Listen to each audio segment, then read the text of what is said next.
India gate की कहानी। दिल्ली, भारत की राजधानी, और यहाँ मौजूद है एक ऐसा स्मारक जो सिर्फ पत्थरों का ढांचा नहीं, बल्कि देशभक्ति और बलिदान का प्रतीक है।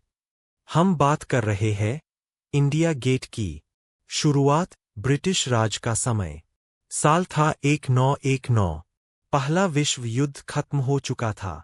इस युद्ध में भारत के लगभग 13 लाख सैनिक ब्रिटिश आर्मी के लिए लड़ने यूरोप, अफ्रीका और मध्य पूर्व तक गए। इनमें से 70,000 से ज्यादा भारतीय सैनिकों ने अपनी जान गंवा दी। ब्रिटिश सरकार ने तय किया कि इन वीर भारतीय सैनिकों की याद में दिल्ली में एक विशाल स्मारक बनाया जाएगा।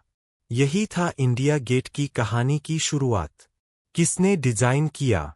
ब्रिटिश सरकार ने इस काम के लिए चुना था सर एडविन ल्यूटियंस को, वही आर्किटेक्ट जिन्होंने नई दिल्ली का नक्शा तैयार किया था और राष्ट्रपति भवन, उस समय का वायसराय हाउस, भी डिजाइन किया।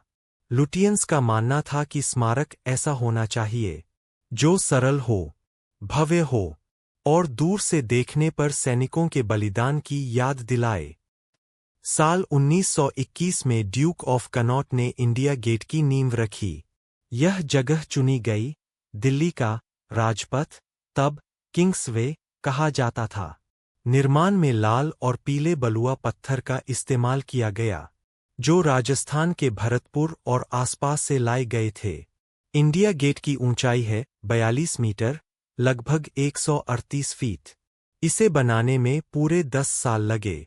हर पत्थर को जोड़ते वक्त उन सैनिकों के बलिदान की कहानियां याद की जाती थीं, जो फ्रांस की बर्फीली जमीन पर, अफ्रीका के रेगिस्तानों में और मेसोपोटामिया की लड़ाइयों में शहीद हुए थे।